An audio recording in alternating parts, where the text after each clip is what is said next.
This Family Life News podcast is made possible by the support of listeners like you. Next on the 5 o'clock report. This is as good of a plan as these sides are going to see. Start running, trying to find my family, and that was the scariest moment of my life. We're not going to take a direct hit. That's the good news. The bad news is we've been getting hit with these outer bands. No, I'm not going to switch. Now, let's go to the newsroom. Good afternoon and welcome to the broadcast. I'm Family Life News anchor Sarah Harnish. The Prime Minister of Israel, Benjamin Netanyahu, just agreed to a ceasefire deal for the war in Gaza. President Trump. If Hamas rejects the deal, which is always possible, they're the only one left. Everyone else has accepted it. But I have a feeling that we're going to have a positive answer.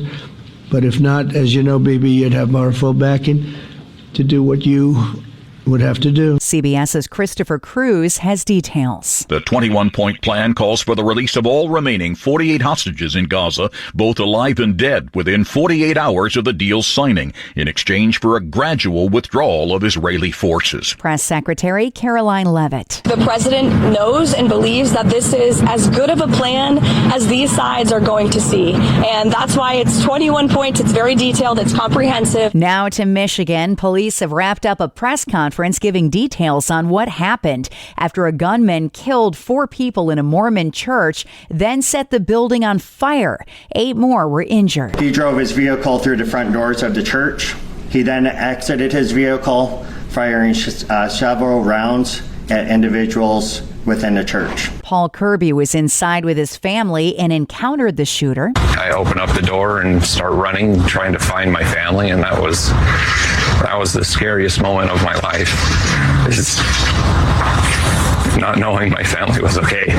The FBI says that gunman lived in a neighborhood near the church. It has people living there in shock. Confusion, you want to make sense of these things, you never will. This is just something you don't expect to see in person. You know, you hear and read about things in the news, but to have it right across the street from where you live. The suspect, named as Thomas Jacob Sanford, was killed after officers engaged in gunfire with him in the church car park, police say. The man accused of assassinating Charlie Kirk appeared at a hearing virtually today. Do we have Mr. Robinson present? Yes, Your Honor. Utah County Attorney Jeff Gray formally charged Tyler Robinson with aggravated murder on September 16th, making the 22-year-old eligible for death if found guilty.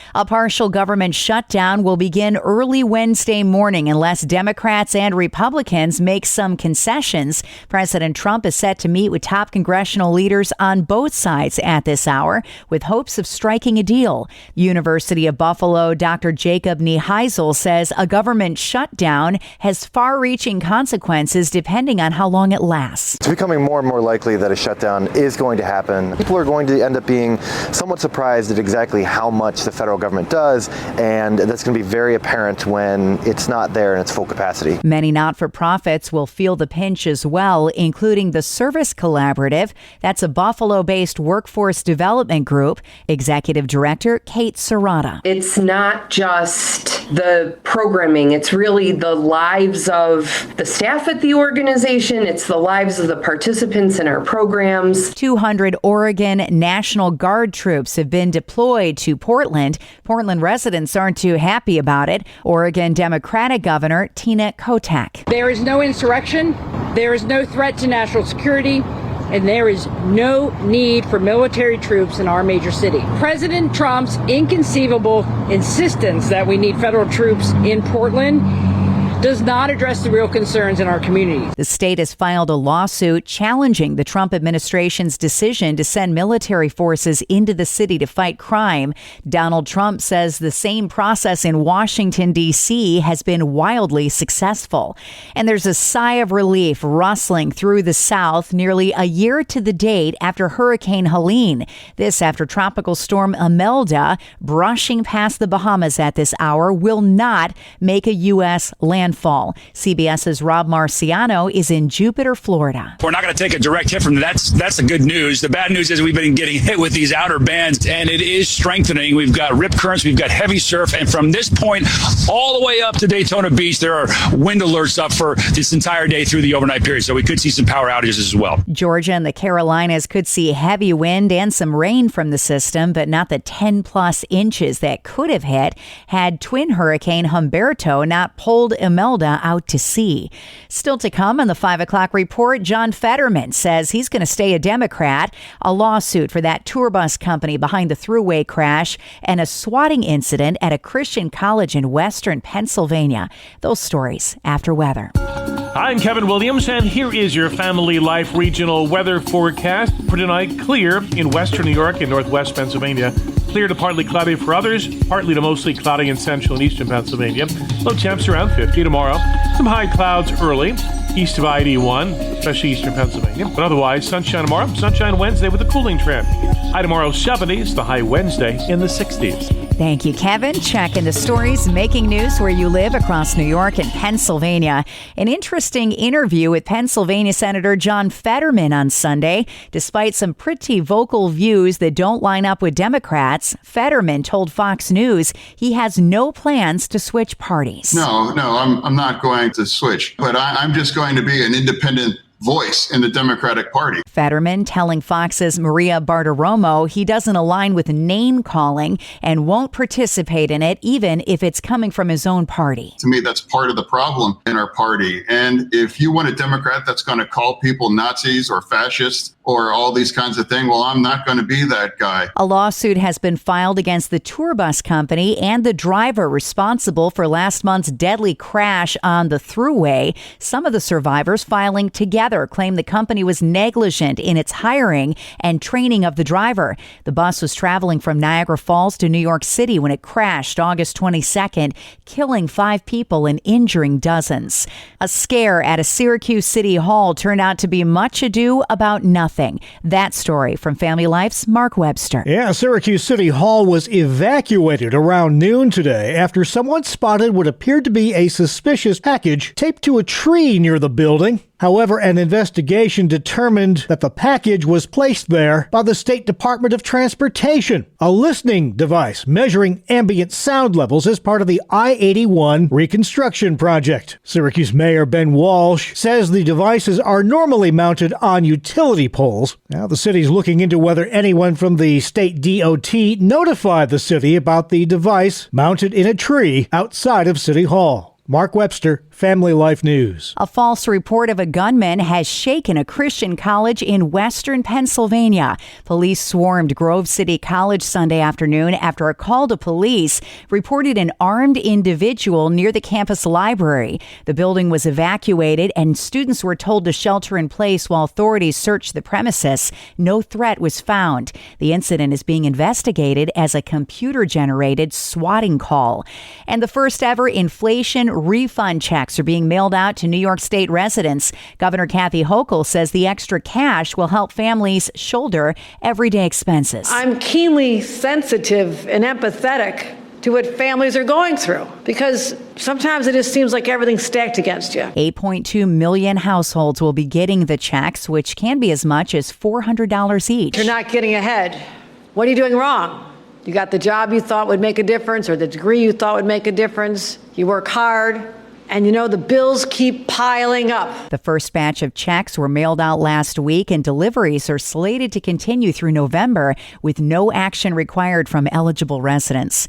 Next at 5, a brand new monthly feature, Down on the Farm, spotlighting all things agriculture with Brian Molander and Jerry Stewart at Balanced Biologics. Let's listen in. Today we're talking the loss of farmland in New York, the allergy epidemic in America, and we'll do a deep dive as well on the raw milk debate.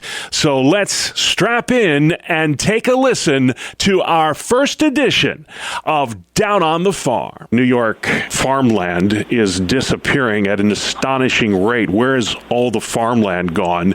New York's lost more than 360,000 acres to solar farms, which are becoming more popular as we delve into the renewables more. more. I'll start with you, Brian. What can be done to protect our precious farmland, and how can we make our farmland more sustainable? Yeah, great question. It's important to realize this is not a local issue. This is a national issue. And between 2017 and 2022, we lost over 20 million acres of farmland. And if something doesn't change, we're looking at another 18 million being gone by 2040. You mentioned things like solar farms. Urban sprawl is another reason why this is happening. 15 minutes from where I'm sitting right now, some of the most beautiful, productive farmland is being converted into housing in Michigan. So this is happening all over the place.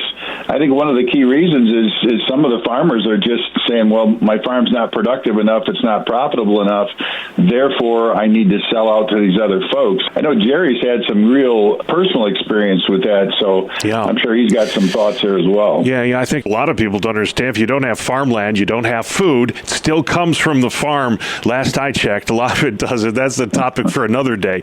But what is the net effect of this, Jerry, if we don't reverse this trend? Well, a couple of things that are leading to this from what I'm seeing and hearing. Farmers are getting up in age, a lot of them. The next generation either is not interested or there's not enough money to pass it on or what have you. And so when an opportunity comes along, it's just hard to pass that up from a financial standpoint. I imagine it's probably the same with crop farmers as it is with dairy farmers, that they're dying out. They're just, the next generation isn't there to carry on the family tradition, which is so sad. You can subscribe, listen to, and share Down on the Farm and all of Family Life's original podcasts at Apple Podcasts, Spotify, YouTube, or at familylife.org. What do the wealthy know that others might not? Hi, I'm Rob West with today's Faith and Finance Minute. A survey of 700 people with $3 million or more found that these people understood several key concepts. They delayed gratification, investing with patience instead of trying to get rich quick. They used debt carefully, only when it was likely to yield a return, such as a home or business. They stayed the course, holding investments even during downturns. They diversified with tangible assets like real estate. And they didn't go it alone. They sought professional guidance, often from advisors who share their values, like a CKA. Proverbs 15:22 says, without counsel, plans fail, but with many advisors, they succeed. You don't need millions to apply these principles. All you need is a willing heart. We can help you learn to manage your money according to biblical principles when you download the free FaithFi app. You'll find it on our website at faithfi.com. Coming up on the 5 o'clock report, the birthday celebration of all birthday celebrations for a centenarian right in Pennsylvania. That story after weather. I'm Kevin Williams, and here is your Family Life regional weather forecast. The tranquil weather pattern is going to continue, and the dry weather pattern will continue as well. We will note some middle and high cloudiness tonight into tomorrow morning across parts of central and eastern Pennsylvania and the eastern southern tier of New York. That's the northern edge of a large moisture shield associated with what was and has been Tropical Storm Imelda. No threat to rain here. We could use the rain, but we don't foresee any raindrops occurring in our region until sometime next week. The call for tonight, clear in western New York and northwest Pennsylvania. Clear to partly cloudy for others, partly to mostly cloudy in central and eastern Pennsylvania. Low temps around 50 tomorrow. Some high clouds early, east of I-81, especially eastern Pennsylvania. But otherwise, sunshine tomorrow, sunshine Wednesday with a cooling trend. High tomorrow 70s, the high Wednesday in the 60s.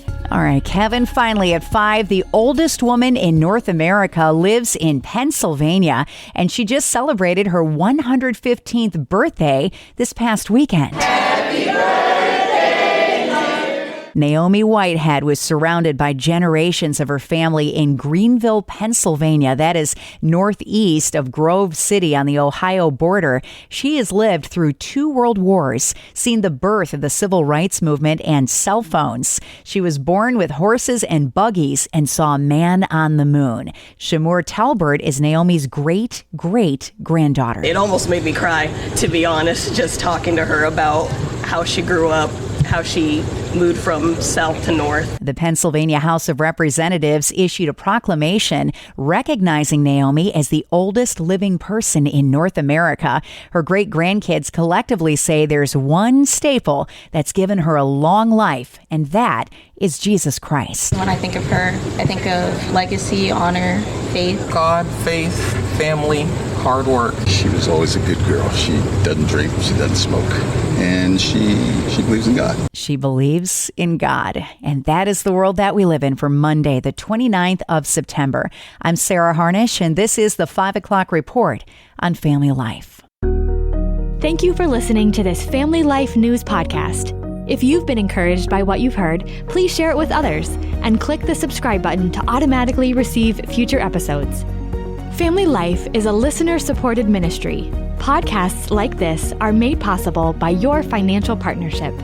Find out more at familylife.org.